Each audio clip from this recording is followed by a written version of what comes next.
Hi, my name is Claire. My pronouns are she, her, and I am so excited to be with all of you today.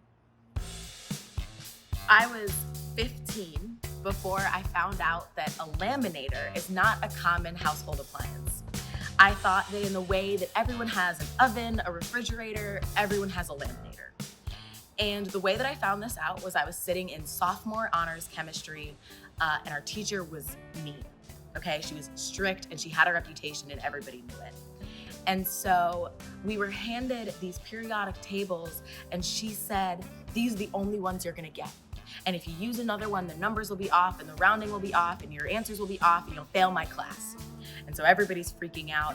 And I said, just go home and laminate it. And everyone's like, what? And I'm like, go home and laminate it, hole punch it, put it in your binder, you'll never lose it, it'll be perfect all year. And everyone's like, what are you talking about? And we go on this back and forth and I'm like, go home and laminate it. Like, if your laminator's not on your dining room table, like your mom probably keeps it in the closet. But you have one, everyone has one. They're like, no, we don't. And this goes on and on. So finally, I'm just like, forget it. If you don't know where your laminator is, I'll take everybody's home and I'll do it. So I go home and I ask my mom, hey, can you laminate our periodic tables? And she says, sure. I said, yeah, because the kids in my class don't know where their laminators are. And my mom says, well, they probably don't have one. My mind is blown. No way. Everyone has one.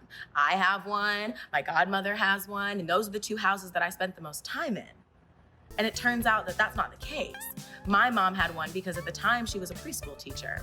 My Aunt Kathy had one because at the time she was an art teacher. And so I shared this story to illustrate just how easy it is to assume that how you grew up is how everyone grows up. If I asked the people in this room to raise their hand if they own a personal laminator in their home, very few of them would say yes. But if you asked 15-year-old me, everyone should have said yes. In this session, you'll hear Nigerian author Chimamanda Ngozi Adichie talk about the danger of a single story and the importance of sharing your story as your truth and not the only truth. In this session, we're also working with John 8:32, which says, you will know the truth and the truth will make you free. But feminist activist Gloria Steinem said that the truth will make you free, but first, it'll piss you off. Gloria Steinem knows there are barriers to truth-telling. The first is ignorance. Often innocent, we don't even know what we don't know.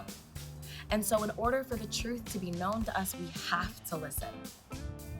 But that begs the question, where and how often and to whom do you listen? If you're white, when was the last time that you were the racial minority in a room?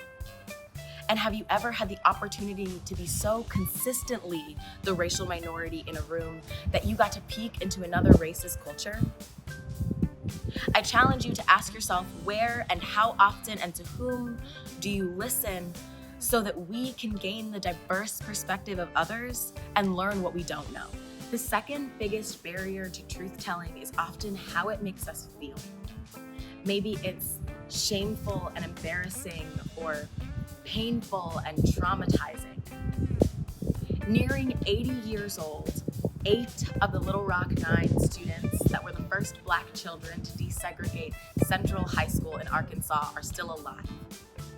That means that the white students that pushed them downstairs, spilled hot lunches on their uniforms, and threw rocks at them in the streets are also still alive. And they went on to raise children with their values, who potentially went on to raise children with their values. Telling a truth like that is shameful. But it also grants us the blessing to be a cycle breaker, to unlearn what was taught to us by folks that just grew up in a different time. But times are not so different now, are they? My grandmother was 18 in 1966 when she marched with Dr. Martin Luther King Jr. in support of the Fair Housing Act in Chicago. And now, in 2022, her youngest daughter takes her youngest daughter to marches. Times have changed, but they are also not that different in 56 years. For a lot of people of color, that is an incredibly exhausting and painful truth. You feel like you're screaming your trauma into a void and no one is listening and nothing changes. But even voids echo, and your words will carry where they need to go. For everyone, there is a power in sharing your story and telling the truth, and I know the immense joy that we will find in that freedom. In this difficult work of racial justice, when you find yourself resisting the learning, I want you to remember my goofy story about my laminator. Our privilege comes with assumption and ignorance, but when we place ourselves in diverse groups of people and listen first, we can know and share many truths and then actions that will make us free.